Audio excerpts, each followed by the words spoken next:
Maandamano ya vijana nchini Morocco yameendelea kusambaa katika miji mingi zaidi huku yakiingia siku ya 4 na katika baadhi ya maeneo yamegeuka machafuko kati ya waandamanaji na vikosi vya usalama.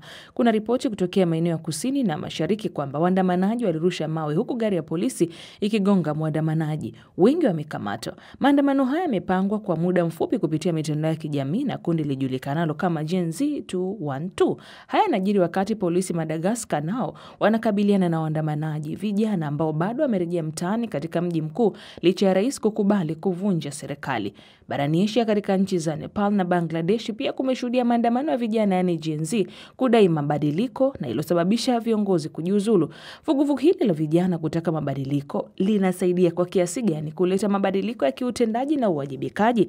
Nimezungumza na Bevelyn Kwamboka, mwanaharakati kutoka nchini Kenya, pamoja na Ochek Msuva kutoka Bridge for Change Tanzania, ambaye anaanza kuelezea kiu ya vijana hawa yani Gen Z kwa serikali. Kundi hili sio kundi linalomiliki njia kuu za uchumi, kundi ambalo sauti zake haziakisi kwenye uundaji wa sera. Kwa hiyo wako wengi katika nchi tofauti. Ukienda kwenye vyombo vya maamuzi, kundi hili pamoja na wingi wake liko kwa udogo zaidi kwenye vyombo vya maamuzi, na sauti zao hazionekani moja kwa moja kwenye vyombo vya kufanya maamuzi. Nitakuuliza, kwa nini unadhani mwamko huu umeonekana zaidi sasa? Kwa sababu ya utayari wa hicho kizazi chenyewe. Ukichukua kijana wa miaka 35 kushuka chini, kwa vyovyote vile wameshamaliza vyuo vikuu, wengine wana degree ya kwanza mpaka ya pili, wamekuwa wanatafuta kazi kwa miaka kadhaa na walikuwa na matumaini wakati wanasoma kwamba ukimaliza chuo utapata kazi, na kumekuwa na ahadi zimeshatolewa kwenye maisha yao wakisikia toka kwa wazazi wao, viongozi wa kisiasa wakiahidi, na wamesikia ahadi hizo pia wao wenyewe na wameona hazijatekelezwa. Lakini vile vile wanaunganishwa na mitandao ya kijamii. Wao wamezaliwa nyakati ambapo dunia imekuwa kijiji, na hii inawapa nguvu wao ya taarifa. Kwa hiyo hayadanganyiki kirahisi. Zamani mwanasiasa angeweza kutoa ahadi kwamba nitajenga barabara kutoka sehemu fulani mpaka sehemu fulani, lakini mwananchi aliyeko pembezoni mashinani kule hata kuwa na taarifa kama barabara hiyo ijengwa au la. Lakini vijana wa sasa taarifa hizo zote wako nazo. Sasa vijana wote wanawasiliana kwa urahisi, wanapata taarifa zaidi. Viongozi walioko madarakani hawajaweza kuwa na mwitikio wa masuala ya vijana kisawasawa.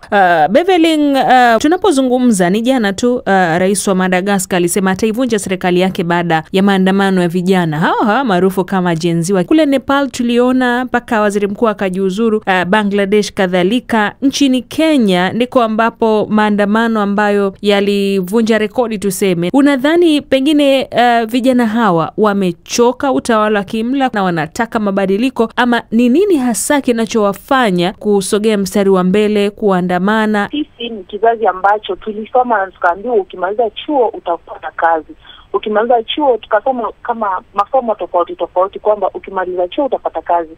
Ukisomea hivi utapewa hivi. Tumemaliza, tumefika pale tuko na vyeti lakini hatupati zile kazi. Tuliambiwa kwamba uongozi mbaya unatolewa kwa katiba ama kwa katika ile siku ya kupiga kura. Hatungoji pale sababu tumesoma, tunaelewa katiba inachosema, na wale ambao ni kizazi ambacho kiko mbele yetu kuna shida kati yetu na wao. Wao hawatuelewi. Wao wanasema kwamba tumeharibiwa na mtandao. Ukirudi nchini Kenya, sisi kwa muda tumeishi kiona wazazi wetu, viongozi wetu ambao wako na umri mkubwa kutuliko wakifanya mambo kwa jinsi ile wanavyotaka. Kitu kingine ni kwamba sisi kwa kimombo wanasema there is no us without us. Mbona wataki sisi tukiwe katika ile meza, katika ile kitengo tupange mambo yanayotuhusu, kwa sababu sisi tunaelewa tunachopitia katika hii kitengo ya sisi kama as a group of Gen Z, lakini wao wataki kutuona katika ile meza yao. Na ndio maana tunapigania sana tuingie kwa ile meza. Na kama umeingia, hata kama wewe si Gen Z, kama hautafanya vile tunataka ambayo ni katiba, utatoka. Na kama mnaona Beverly, unaona njia peke yake ni kuingia barabarani kuandamana, na tuliona maandamano yaliyofanyika nchini Kenya Gen Z mwaka uliopita yaligharimu maisha ya mamia ya watu. Hamdhani kama kuna njia nyingine mbali na kuingia barabarani? Kuna njia nyingi, but hiyo ya maandamano ndio wanaelewa. Kuna njia ya kikatiba kwamba kusubiri baada ya miaka 5 tubadilishe uongozi. Kuna njia nyingine ya pili ambayo ni kuenda kotini. Mahakama zetu siku za hivi karibuni umegundua kwamba serikali yetu isikizi mahakama yasema hivi, serikali yasema hivi. Lakini tukisubiri huo muda, kuna njia zingine, kuna katiba, kuna mahakama, na maandamano ambayo ndio wanaelewa. Naam.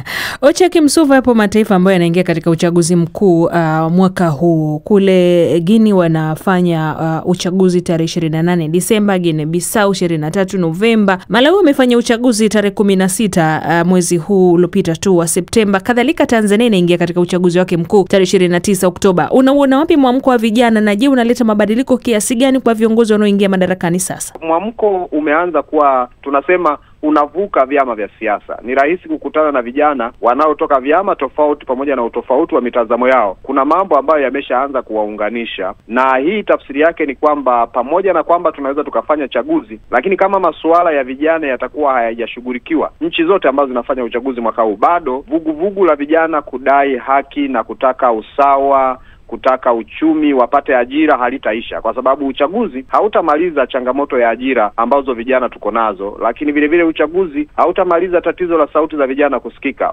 Tumeona barani Afrika baadhi ya wanasiasa ambao wameingia madarakani pengine hata sio kwa njia ya kidemokrasia, kama Traore anaonekana maarufu zaidi mtandaoni miongoni mwa vijana kwa sababu ya aina ya hatua ambazo anazichukua kwenye jamii yake. Kwa hiyo ninachojaribu kusema hapa ni kwamba kwa kweli mwamko wa vijana hautazimwa tu na kufanyika kwa uchaguzi, lakini utazimwa kwa serikali kuwa sikivu, kuelewa matakwa ya vijana na kufanyia kazi mahitaji ya vijana. Vijana ni kama vile wanachoka na mchakato wa kidemokrasia pale ambapo mchakato ule haujibu mahitaji yao ya kila siku, njia kuu za uchumi na vyombo vya maamuzi na mahitaji yetu, na zile ahadi ambazo zimetolewa zinaonekana kuto kutimia kwa wakati. Naam. Beverly, kule Morocco mamia ya vijana waliweza kuingia barabarani na kuandamana katika miji mikubwa yote wakitaka serikali itumie pesa za serikali kuweza kudumisha masuala ya afya na elimu badala ya ujenzi wa viwanja vipya vya mpira wa miguu. Unadhani miamko ya namna hii kwa vijana inasaidia kwa kiasi gani kufanya serikali zetu kubadilika, kutekeleza matakwa ya wapiga kura wao? Ni kwamba vijana wanajaribu kuambia serikali iliyopo kwa sasa kwamba barani Afrika hatuhitaji viwanja, tupee kwanza kitu inayoitwa basic needs: elimu, afya, chakula, usalama na viwanda. Viwanda ukiweka utaweka makazi, watu wengi watapata kazi. Bado serikali itaendelea kufanya mambo kwa njia ambayo inayafanya saa hii. Bado hii maandamano itaendelea bara Afrika, dunia mzima, kwa sababu hawa-address yale mambo ambayo ni basic. Wao wanataka kuaddress mambo yao yale. Sisi Kenya, jambo kubwa ambalo inatusumbua ni kwamba ni ufisadi, lakini hiyo pesa hairudi kwa wananchi. Hatuna shule, usalama ndio imeharibika, na afya. Sasa serikali ikichukua ushuru ituletee maendeleo. Wakiiba hiyo pesa waende kuweka ugaibuni, tutawaendea pale na tutaenda maandamano. Asante. Ocheki Msuva, Waswahili wanasema utamu wa ngoma ingia ucheze. Wakipewa uongozi, unadhani watu ambao wanaweza kuleta mabadiliko? Changamoto kubwa tulionayo barani Afrika ni kwamba mfumo wa ushiriki wa vijana kuanzia kwenye vyama vya siasa, ambalo ndio majukwaa ambayo yamejaribu kutengeneza nafasi za vijana kushiriki, umekuwa ni mfumo uliobinywa zaidi na wale walio juu yake. Kwa hiyo viongozi wa Afrika ambao walipigana wakiwa vijana, tatizo kubwa ni kwamba na wao wakikaa pale wamekuwa wanabinya zaidi. Kwa hiyo uwezo wa kijana kuonyesha makeke au makali yake ya kiuongozi umebinywa sana na wale walioko juu yake. Wale walioko madarakani wanawataka vijana waimbe nyimbo kwa sauti zao na wacheze ngoma kwa step ambazo wao wameziweka. Kwa hiyo vijana wako tayari na wana nguvu na wana uwezo, lakini mazingira ya vijana kuleta mabadiliko katikati ya msitu huo kunahitajika nguvu ya ziada, lakini vile vile utashi wa kisiasa walioko madarakani kukubali kuwapa hawa vijana nafasi. Je, wako tayari? Hilo huenda ni jambo ambalo ni la kusubiri. Ocheki Msuva kutoka Bridge for Change huyo, lakini pamoja naye alikuwa ni Beverly Kwamboka, kwa pamoja tukiangazia wimbi la kuongezeka kwa maandamano ya kizazi cha sasa maarufu kama Gen Z.